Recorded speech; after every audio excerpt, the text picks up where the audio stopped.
This is part 2, chapter 17 on pensions. Now what we're going to do is go through how to determine employer's obligation, which is planned benefit obligation, also known as PBO, and then how to determine the plan assets. And we'll go through the journal entries and we'll review again the pension expense. Again, we have 3 elements defining a benefit pension plan. We have to determine the employer's obligation. This is the PBO.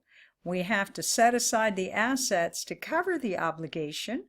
And then we have a periodic expense, which is called pension expense, which is the cost of servicing this plan.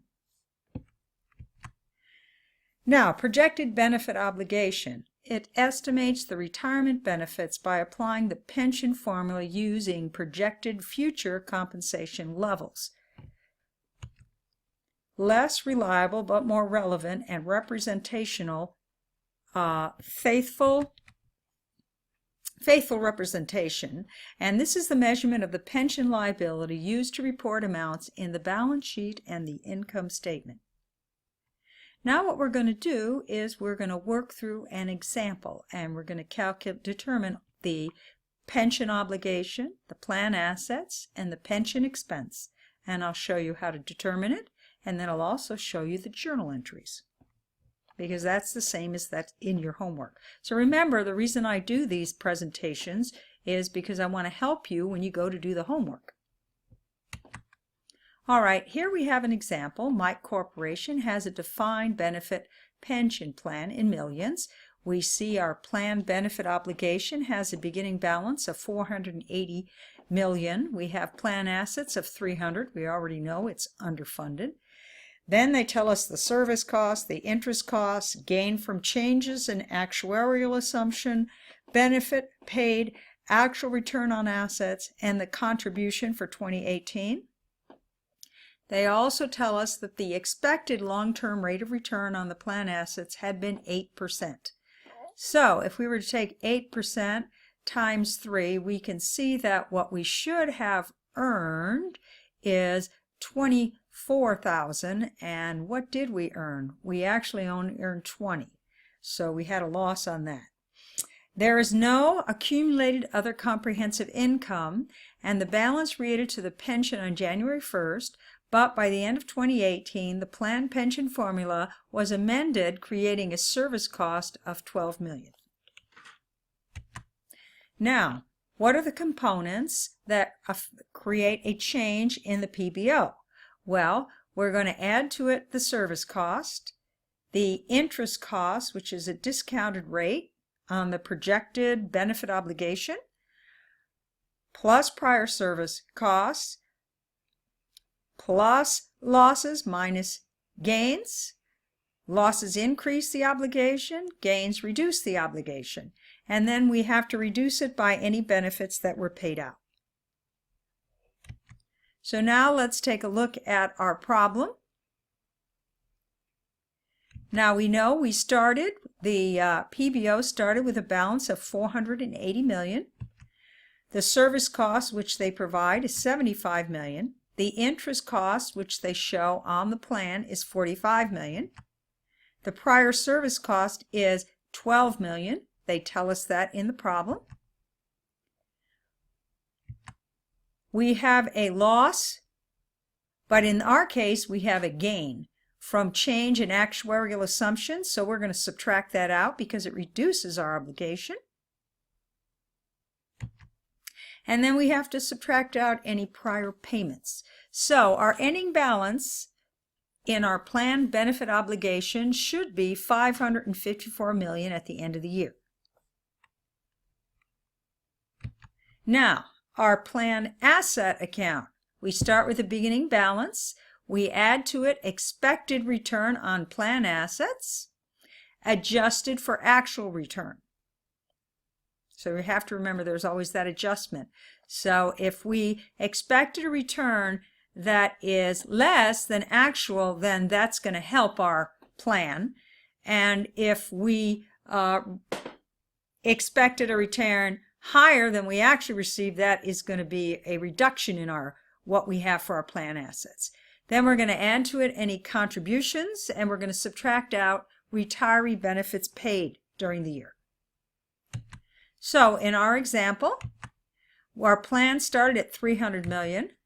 We have return on assets, and it is always our expected return, which is 24. The difference of the actual versus the expected, we had actual of 20, we expected 24, so we actually had a loss to other comprehensive income of $4 million. We contributed $60 million, and the benefits paid out was 36, so the ending balance in our plan is $344 million.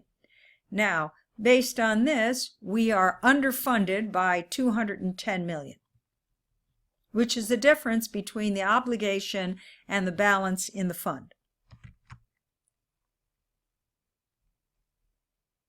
And that's what's going to appear on the balance sheet.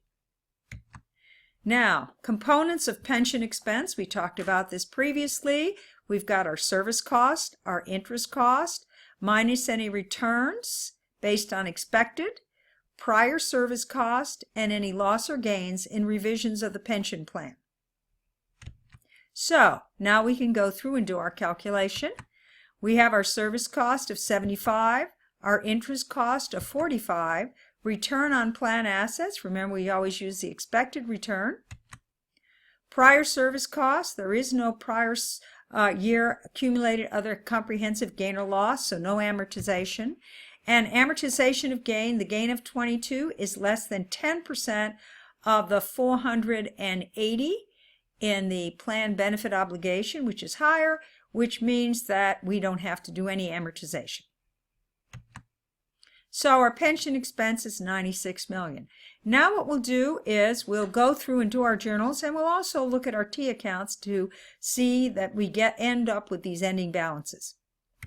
Now, the T accounts for our journal entries. For the PBO, we had a beginning balance of 480, and we calculated an ending balance of 554. So our journal entries should give us that ending balance. And for the planned assets, we have a beginning balance of 300, ending balance of 344.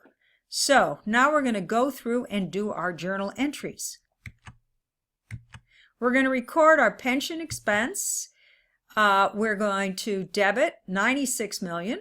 Plan assets, we're going to book our expected return, and the plan benefit obligation is going to get the service cost plus the interest. We're going to record our prior service cost. It is going to go to other comprehensive income, and it's going to increase our PBO. Now we'll do our T accounts, and we show those entries, and now we'll go and do our other entries. Now, we're going to record the gain or loss on PBO or planned assets.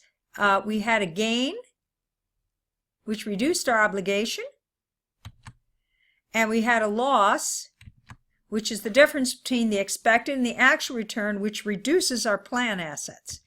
Then we're going to record our contribution, and then we're going to record our payout. Now, this is what ends up. So if we take our 480 plus the 120 plus the 12 minus the 22 minus the 36, you will get the 554 ending balance. For planned assets, if you take your 300 plus your 24 plus your contributions minus your loss minus your benefits paid out, you get 344.